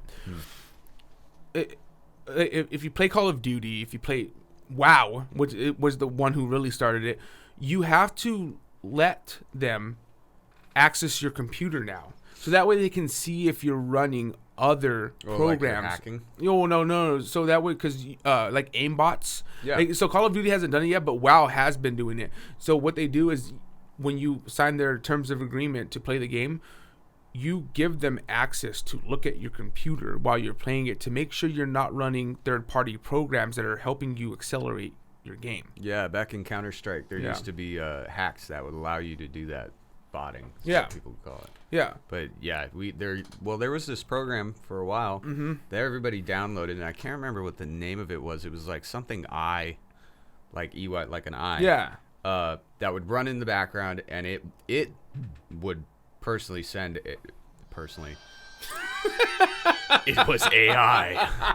No, it would analyze the processors and send either a red light or a green light to the Counter-Strike server you were playing on, and that would validate the check and say that you weren't hacking. But there wasn't a person on the other side. Yeah, it no. was just a program. Yeah. But and what I was getting to with that is that the generation after us, is Generation Z, I think is what it's called, they are submersed in this surveillance now because that's what they've grown up with. They know that, hey, somebody has to watch me if I do these things because it's part of their policy. Yeah. You know, now they're in college and they're saying, hey, the pandemic's happening.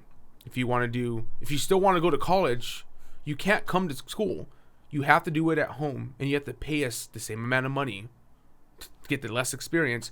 But also, you have to then fucking put off your privacy to then complete your course. And it's like no. And then not only privacy, you have to put off the potential of getting all your shit stolen from you. True. And it's not our fault. You can't blame us, you can't sue us, but you have to use our service anyways. Yeah. It's like no. Yeah. I don't understand it, dude. It's scary. No, it doesn't make any sense, and a lot of companies are following suit like that, being little what would you call that? Bullies, but at the same time cowards. Mm-hmm. They're like, you have to do it, but you can't touch me. You know, and I still can't help to kind of just connect this to 1984 because like Big Brother in 1984, like they're in your screen. And they watch you as you're watching your screen. And they're taking notes of what you're doing, just like they were doing with that when they were sitting. It's like, what we're doing is we're watching everything that you're doing in your room, what's moving around your room. And if we see something that's weird, we don't tell you that we see something that's weird. We flag it, and then we send it to your professor. So that way they can sit there and then make like their own assessments of whether you're cheating or not. And then on top of that, they're using all that information that they're mining from you and sending it and selling it. So now not only are they recording you, they're recording your habits. They're learning your habits. They're learning what you search. They're learning how fast you type on your keyboard. And for what reasons? Why do they need the biometrics to for your keyboard typing? I don't understand the biometrics of that. What is the purpose of learning your typing speed? Well, and this is kind of a weird one that's sort of like fringe science right now, but I do know that everybody types with a different cadence. Okay, no, which makes sense because I type differently than you do. You're very, I type in a rhythm when I'm typing. I type it like the way I talk. Well, I know if you study the biometrics of somebody's typing enough, it's a lot like handwriting. You can tell if you were to watch. No way. You can tell who was typing on the computer. No way. Yeah. Tortillas. But no, that's scary. Because now what they can do... I don't know if that's what they're using it for. No, but if you think about it, it's keeping it dystopian, right? What you can do is then when they see stuff happen, and like your typing rhythm, just like your handwriting, can be misinterpreted with somebody else's. So if you commit a crime... Or you didn't. And then, you didn't... They can then pull you in. Minority Report, dude. This is the step towards Minority Report with that. It's almost getting to the point where it's like, hey, we see how you're typing. You were talking about committing a crime. Yeah. We know it was you. It's scary. It's fucking scary, and it's an invasion of privacy. But this also is a way to get you used to being surveilled, to make you compliant, to make you accepting of the new normal, which is you constantly being watched and there's nothing you can do about it. So sit back and accept it. And if you don't, we'll remove you from the digital town square until you learn to obey. Obey. That's when that thing needed to come in. Michael Obey. You know what? And if anybody doesn't know what I meant by that last statement with the obey, it's from They Live. It's a... You gotta be kidding me! Not like 10 seconds later. You put it on pause now. We don't need it anymore because we're about to get going to the last segment and then we'll roll it out. So let's get into this next segment. And I found this interesting. It's gonna be a real short one because our first segment was really long. And we're still staying with the aspect of scary here.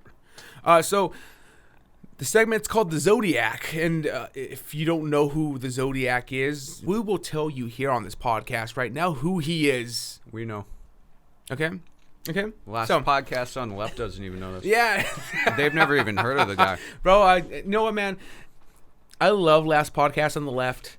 Sometimes they bring their fucking politics into their fucking podcast, and sometimes I'm just like, motherfuckers, guys. I don't need to hear your fucking politics right now. I don't need it. I come here for entertainment. I don't know. I think they're pretty funny. No, they are. They're hilarious. You just started listening to them. I've went through every. Guys, when I listen to stuff, like 200 and something. No, it's more. I commit. They have 450 episodes. If they're not already there, I've listened to every episode. Okay, and there's times when Henry Zabrowski, he gets into his political mode and he starts spouting off his politics, and I'm just like, Henry, I love you, buddy. Stop, because you're making me not like you. But they're from New York and they live in California now, so it's like I understand. They're going to be liberal, and nobody's perfect. Yeah, well. So, an independent group of investigators claim they solved the Zodiac Killer case. And for those who don't know who the Zodiac Killer is, the Zodiac Killer was a serial killer in Northern California in the 60s. He has become somewhat of a pop culture icon because of his infamous killing spree and his taunting letters he mailed to the newspaper. And his Netflix special. They did make a Netflix special. Yeah, and they made several movies. That's with why Johnny Depp. Johnny Depp's freaking in. Yeah. Which explains the pop culture icon part of that. Oh. Hey! Full circle back. Circle back. in his letters he mailed to the newspapers, he threatened to go on killing sprees and bombings if his letters weren't printed in the newspapers. And also in those letters he had ciphers that are still unsolved. I think there's been 2 that have been solved, and there's 4 of them that got sent in. So 2 out of 4 have been solved.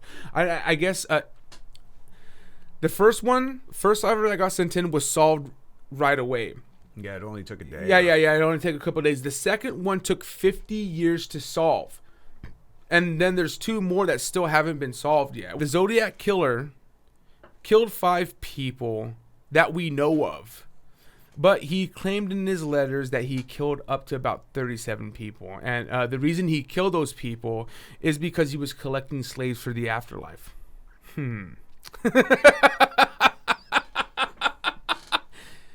Is that all you have to do, Dingo? Is just kill people to collect slaves for the afterlife? I'm pretty sure you can store them inside a thing called a Horcrux. What the fuck is that? Anyways, let's continue on. The independent group who claimed to have broken the case is made up of 40 former law enforcement investigators. Holy shit. Yeah, dude, no, so they're legitimate. That's a big They're legitimate, group, but they're legitimate. They've been in law enforcement, and that's their career path that they took. So they said they identified the Zodiac Killer using new physical and forensic evidence and information from eyewitnesses. They have not released the person's name yet, but we do know the man is currently dead, and the FBI is currently looking into it and has not ruled it a closed case yet. Dude, you tease. They didn't release the name, and you did this segment? Yeah, because this is something we're going to continue on to do. I was like, yeah, who was it? Bro. Well, they can't do it yet. And so what's going on now is the FBI and the county police in that area are now investigating what they found. And this is the thing, is most agencies want to break the case themselves. The fact that internet sleuths are coming in are coming in and breaking the case and taking their evidence that they have, sleuthing all over it. Yeah, no, but with their slimy sleuth it's making them tails. look bad. So it's making them look bad, and so now the FBI and the county, they're just like, well, it's not. We don't know yet. We have to search into it. I totally see that. You know, I totally see that. No, we say when it's closed. Yes, we say when it's closed because we haven't looked into it. These are just false claims. Maybe alleged. Yeah, they're alleged. Yeah, allegedly. Huh. Yeah. Yeah. Well, and not to mention, you can't just tell us the name that you found, because that would be because that would be slanderous to the surviving family. Defamation. It'd be defamation. Yes, defamation. Liable. And no man. And this is the thing: is 40 former people who worked for police force, maybe FBI. They're just former investigators, or maybe they had their own investigating firm. Oh yeah, that's pretty fucking credible to me. I'm like, okay, it's not just some weirdos that fucking comb the internet on 4chan, just like stoned, drinking, and on Reddit, just going through the ARV subreddits like me. But let's get into Pop and Top. So the Night Stalker Ninja. This is a good one.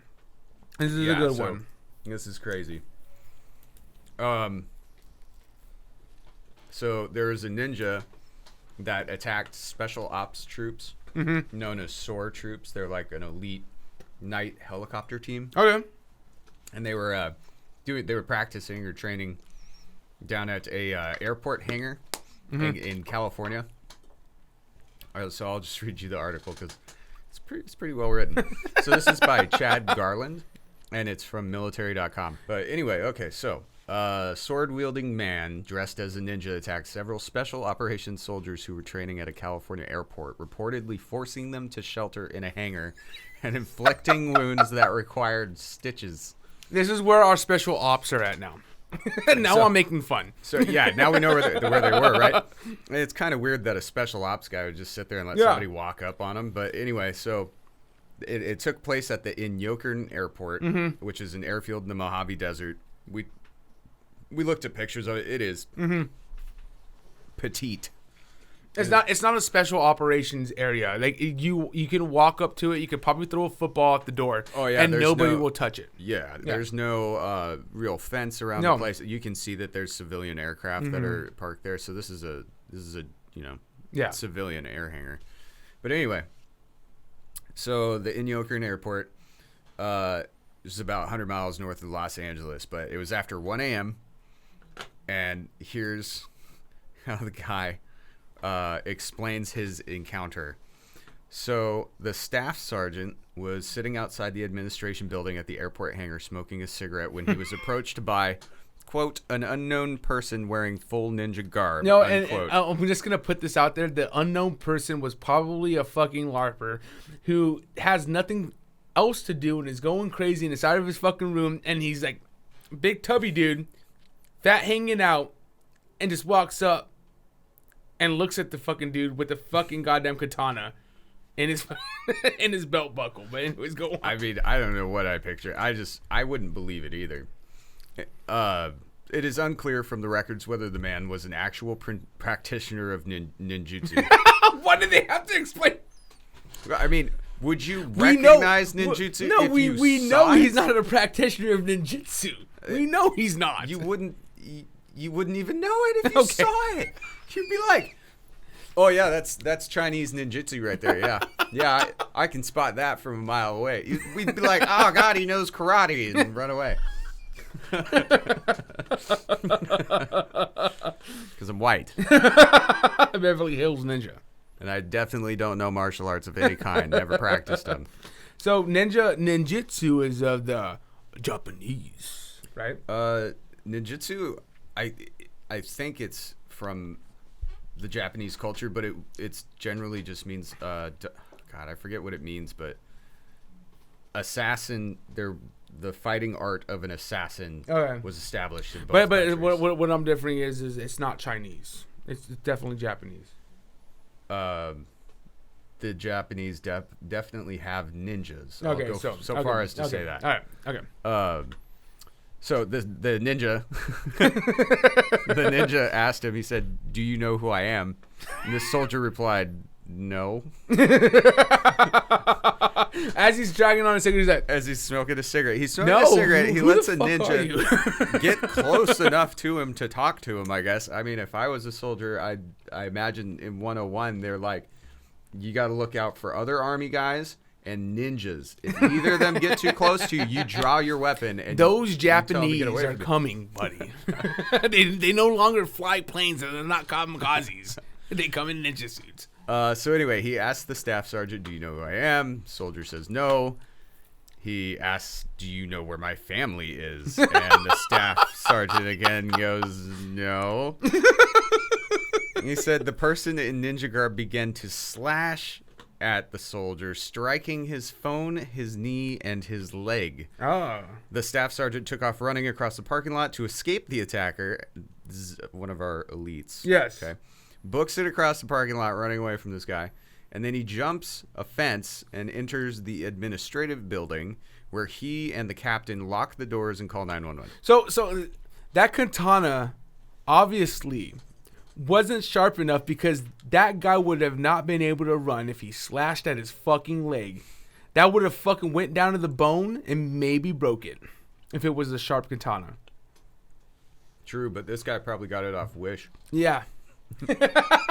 That's what I'm imagining when you're my uncle Bruno, he has a katana and I stole it from him. Yeah, right.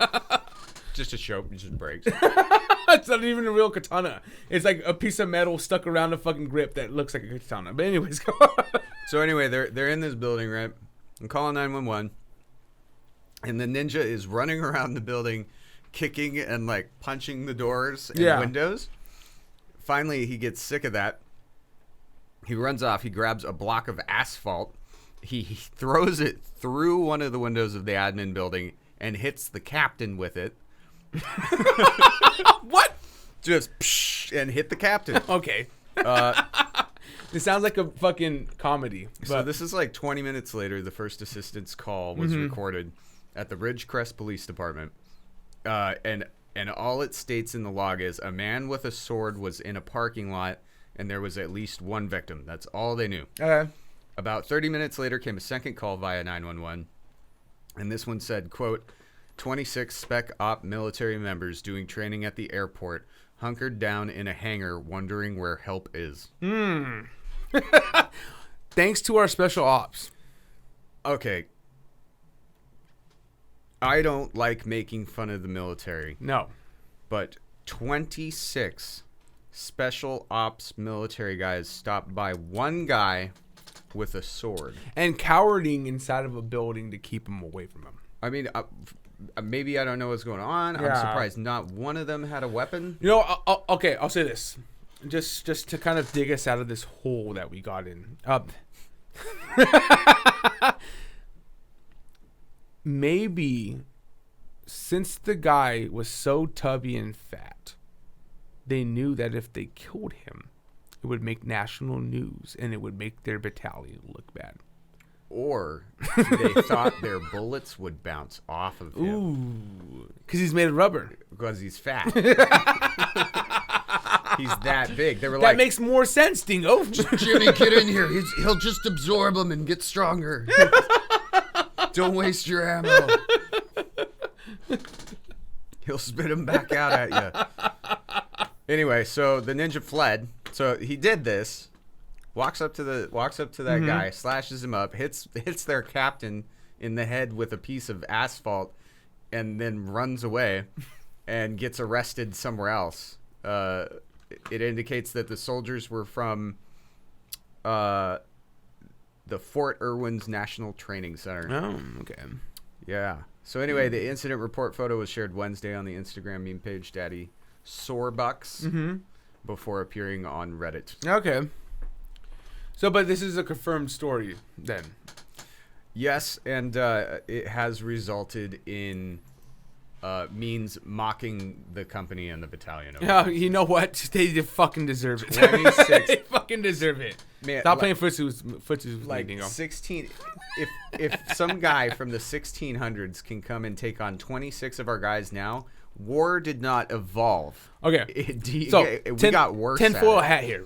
Tinfoil hat here, Dingo.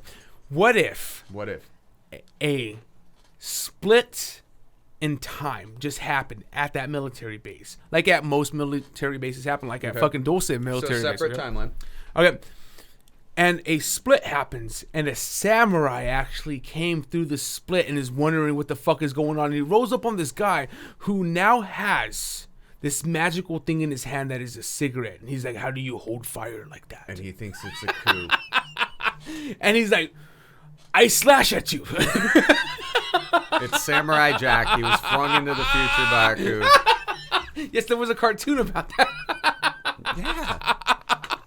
Long ago, in a distant land. Oh, that's where you get that from. Is Samurai Jack, bro. Wow. What'd you do, man? I hit my fucking...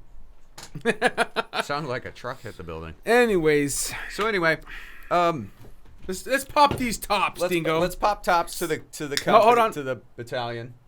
To the battalion itself. To the battalion itself. I'm glad that none of you got killed by the one guy with a sword, but I think y'all should probably train a little harder. Hey, and this is what I'll say to you guys.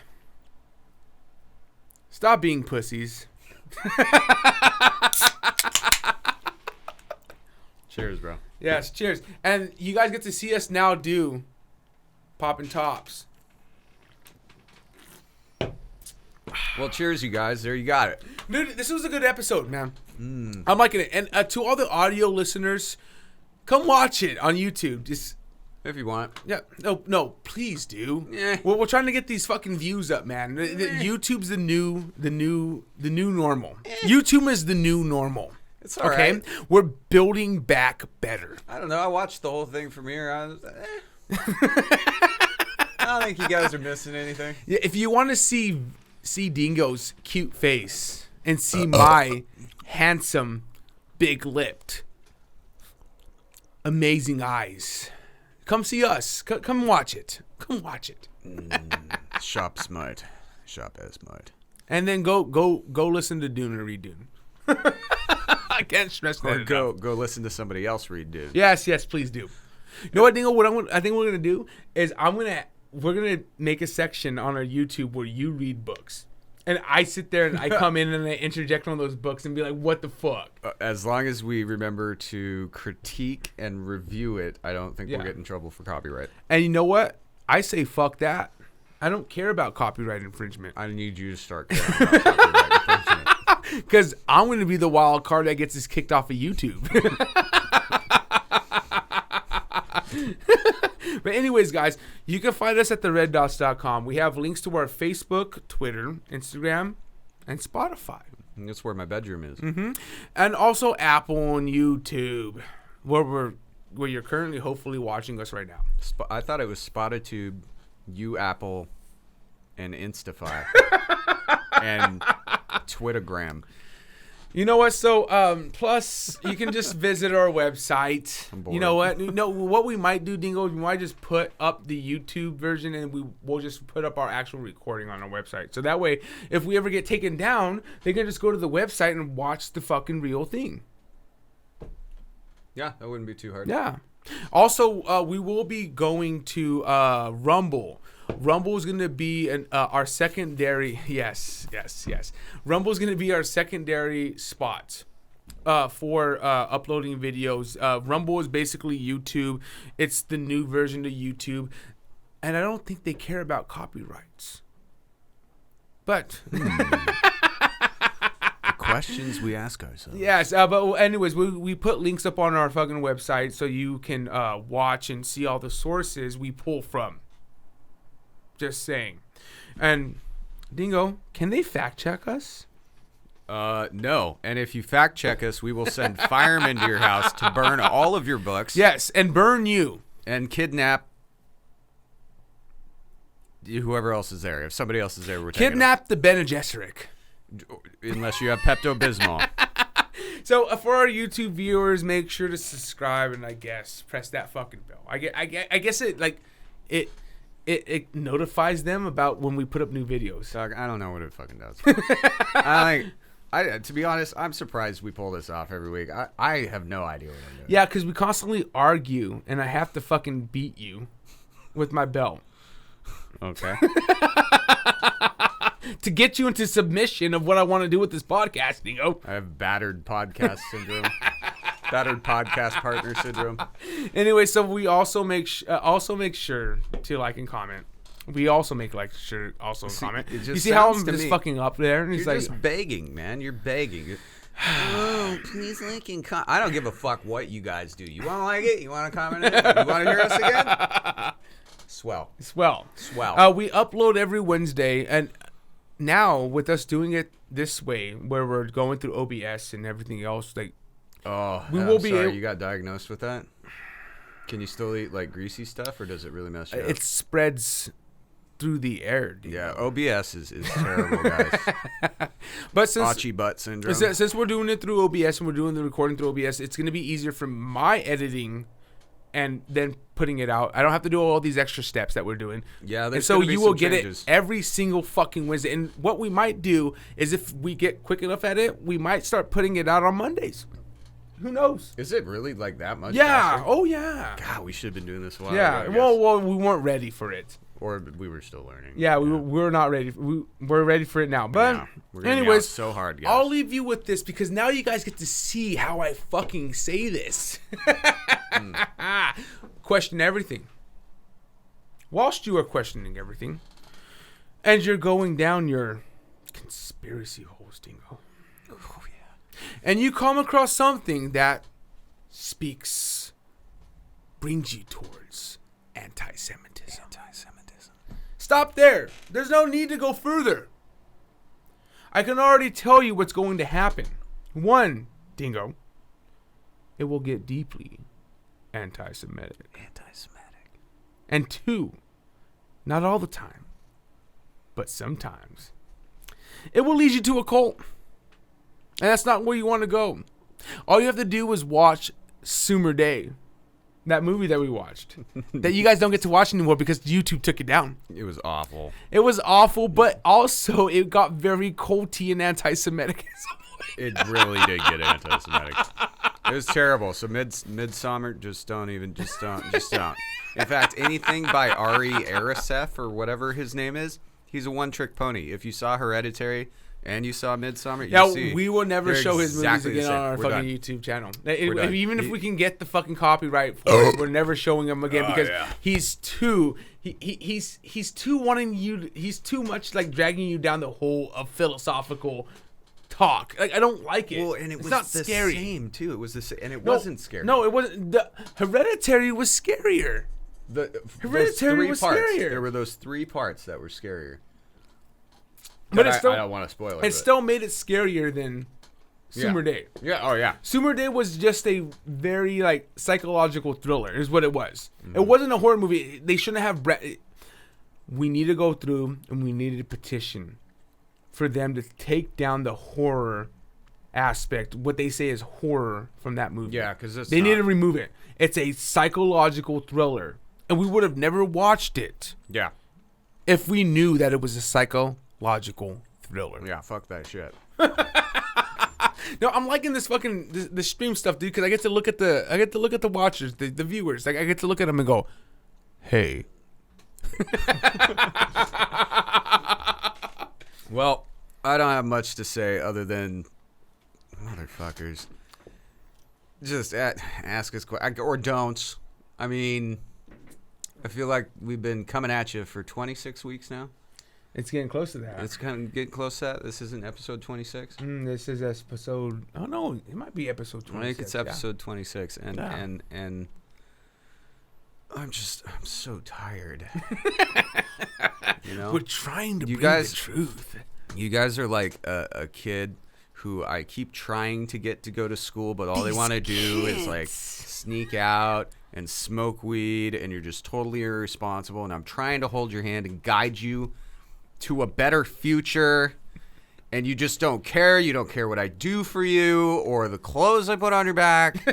I'm just like, I'm this thing that you live with and you deal with because you want to, talk to Scrap over here, and I'm just like sitting here like, well, I have rules too. This is my house too, and we have to live together with that. And sometimes I feel like just shove the old lady off the sidewalk. Just do it. Yeah. Just do it. Look into the camera and just tell me to do it. Shove that old lady. I got nothing to say. I just been rambling. I got nothing. Shorty couldn't be here because he's got COVID. No. Shorty couldn't be here just because we did this late. Oh, I thought he had COVID and ivermectin. No, that was the last excuse. And he tripped on his dog, and his dog had to take him to the airport. So he rode his dog to Mars. No, not to Mars. Oh. To Overlake. Like the Prince Duke rode the worm. Oh, Dune reference. Got it. Anyways, like we always say. Do we really just go into it like that? Yeah. No foreplay or anything for these people? All right. Like we always say. Thanks Obama.